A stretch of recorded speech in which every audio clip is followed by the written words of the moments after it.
ഭൂമിയിൽ കാണപ്പെടുന്ന വലിയ ജീവിവർഗ്ഗങ്ങളിലെ തന്നെ ഭീമന്മാരാണ് റൈനോസേഴ്സ്.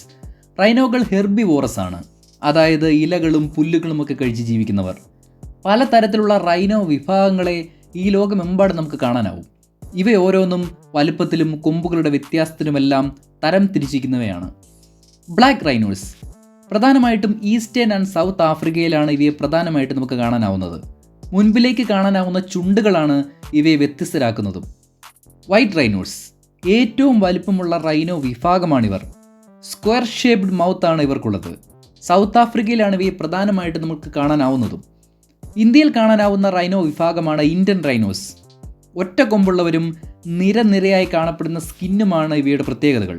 ഇവയൊന്നും കൂടാതെ തന്നെ സുമാത്രൻ റൈനോസ്, ജവാൻ റൈനോസ് എന്നിവയും ഭൂമിയിൽ കാണാനാവുന്ന വ്യത്യസ്ത ഇനം റൈനോ വിഭാഗങ്ങളാണ്. വളരെ പ്രത്യേകതയുള്ള ത്വക്കാണ് റൈനോകളുടേത്. കൊളാജനും എലാസ്റ്റിൻ ഫൈബേഴ്സും ഒക്കെ കൊണ്ട് നിർമ്മിതമായ ഈ സ്കിന്ന് എത്ര വലിയ ആക്രമണങ്ങളിൽ നിന്നും ഇവയെ സംരക്ഷിക്കുന്നു. കൂടാതെ വളരെ ഫ്ലെക്സിബിളായിട്ട് മുന്നോട്ട് നീങ്ങാനാവുന്ന രീതിക്ക് ഈ ത്വക്ക് അറേഞ്ച് ചെയ്തിരിക്കുന്നതും. ശരീരത്തിൻ്റെ അമിത ഭാരത്തെ താങ്ങാനാവുന്ന രീതിയിലുള്ള കാലുകളാണ് ഇവർക്കുള്ളത്. 3 ടണ്ണോളം വെയിറ്റ് ഉള്ളവരാണ് റൈനോകൾ. അതുകൊണ്ട് തന്നെ കൃത്യമായ മസിലിൻ്റെ അറേഞ്ച്മെൻറ്റും വെയിറ്റിൻ്റെ ഡിസ്ട്രിബ്യൂഷനും ഈ കാലുകൾ മൂലം ഇവർ സാധ്യമാക്കിയെടുക്കുന്നു. റൈനോയുടെ ശരീരത്തിലെ ഏറ്റവും ശക്തമായ ഭാഗമാണ് അവരുടെ കൊമ്പുകൾ. ഒരതിശയിപ്പിക്കുന്ന കാര്യം എന്താണെന്ന് വെച്ച് കഴിഞ്ഞാൽ ഈ കൊമ്പുകൾ നിർമ്മിച്ചിരിക്കുന്നത് കെരാറ്റിൻ കൊണ്ടാണ്, അതായത് മനുഷ്യൻ്റെ മുടിയൊക്കെ നിർമ്മിക്കാൻ ഉപയോഗിച്ചിരിക്കുന്ന ഘടകം. വളരെ കട്ടിയേറിയ കൊമ്പുകളാണിത്. എതിരാളിയെ നേരിടുന്നതിനും സ്വന്തം ടെറിട്ടറി സംരക്ഷിക്കുന്നതിനും ഈ കൊമ്പുകൾ കൊണ്ടാണ് ഇവർ സാധ്യമാക്കിയെടുക്കുന്നത്. ഓരോ ബ്രീഡുകളിലും ഈ കൊമ്പുകളുടെ വലിപ്പം വ്യത്യസ്തമായിരിക്കും. റൈനോകളെ കൂടുതലായിട്ട് നമുക്ക് കാണാനാവുന്നത് ഗ്രാസ് ലാൻഡ്സിലാണ്. അതായത് ഇവരുടെ ആവാസ വ്യവസ്ഥയെ ഏറ്റവും അധികം സംരക്ഷിക്കുന്നതും ഇവയെ ഭൂമിയിൽ നിലനിർത്തുന്നതും ഈ ഗ്രാസ് ലാൻഡ്സ് ആണ്.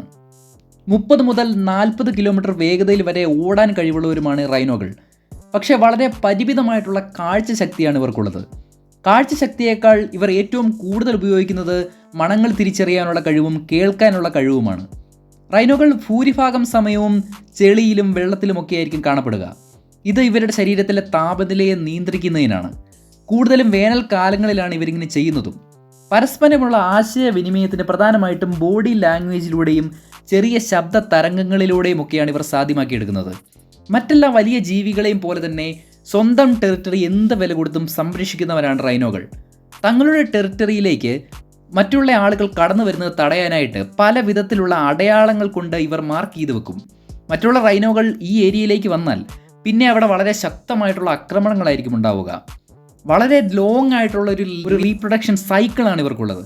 15 മുതൽ 18 മാസങ്ങൾ വരെയാണ് ഇവരുടെ ഗർഭകാലം എന്ന് പറയുന്നത്. ജനിക്കുന്ന കുട്ടികൾ വളരെ കാലം അമ്മയുടെ കൂടെ തന്നെയായിരിക്കും. തനിയെ ജീവിക്കാറാവുമ്പോൾ മാത്രമാണ് കുഞ്ഞുങ്ങൾ അമ്മയെ വിട്ടു പോകുന്നത്. 40 മുതൽ 50 വർഷങ്ങൾ വരെയാണ് റൈനോകൾ ഈ ഭൂമിയിൽ ജീവിച്ചിരിക്കാറുള്ളത്. വളരെ ലോങ് ആയിട്ടുള്ളൊരു ജീവിതകാലം ആയതുകൊണ്ട് തന്നെയാണ് വളരെ ലോങ് ആയിട്ടുള്ളൊരു റീപ്രൊഡക്ഷൻ റേറ്റും ഇവരിൽ കാണപ്പെടുന്നതും.